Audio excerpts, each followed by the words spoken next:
திரு டெல்லி கணேஷ் அவர்கள் எனக்கு கிட்டத்தட்ட 50 வருஷமாக நல்ல நண்பர். அவருடைய முதல் நாடகம் டௌரி கல்யாண வைபோகமே, அதுக்கு நான் தான் ஸ்பெஷல் எஃபெக்ட்ஸ் பண்ணேன். காத்தாடி ட்ரூப்பில் தான் அவர் ஆரம்பித்தார் தன்னுடைய நாடக வாழ்க்கை. அதுக்கு முன்னாடி அங்கே ஆர்மியிலேருந்து அதை ரிசைன் பண்ணி டெல்லியிலேருந்து இங்கே வந்து தன்னுடைய கலை பயணத்தை ஆரம்பித்தார். மிகச்சிறந்த நடிகர். காமெடி, சீரியஸு, குணச்சித்திரம் எதுவாக இருந்தாலும் மிக சிறப்பாக செய்யக்கூடிய ஒரு நல்ல நடிகர், நல்ல மனிதர்.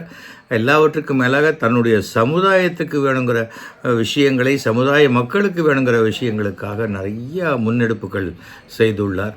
அவர் ஒரு படம் தயாரித்தார். அதுவே அவருக்கு கொஞ்சம் மன வருத்தத்தை உண்டு பண்ணக்கூடிய சூழ்நிலையை ஏற்படுத்தித்து. ஆனால் அதையெல்லாம் தாண்டி ஒரு மிக நல்ல மனிதனாக, அனைவருக்கும் பிடித்த ஒரு மனிதனாக வாழ்ந்துவிட்டு சென்றிருக்கிறார். ரொம்ப சங்கடமான ஒரு விஷயம் என்பது தான் ஆச்சு. இருக்கலாம், இன்னொரு 10 வருஷம் இருந்தால் யார் கேட்க போகிறாங்க. பட் கடவுள் விருப்பப்பட்டு அழைத்து கொண்டு விட்டார். ஆனால் அந்த தூக்கத்திலேயே உயிர் பிரியறதுங்கிறது, அனாயாசமான மரணம்ங்கிறது மிக நல்ல ஆத்மாக்களுக்கு தான் கிடைக்கும். அவருடைய ஆத்மா சாந்தி அடைய வேண்டும் என்று பிரார்த்திக்கிறேன். அந்த குடும்பத்தார் எல்லாருக்கும் என்னுடைய ஆழ்ந்த அனுதாபங்களை தெரிவித்துக் கொள்கிறேன். ஆனால் அந்த டிஜிட்டல் வேர்ல்டு இருக்கிற வரைக்கும் டெல்லி கணேஷ் நம்முடன் வாழ்ந்து கொண்டு தான் இருப்பார். வணக்கம்.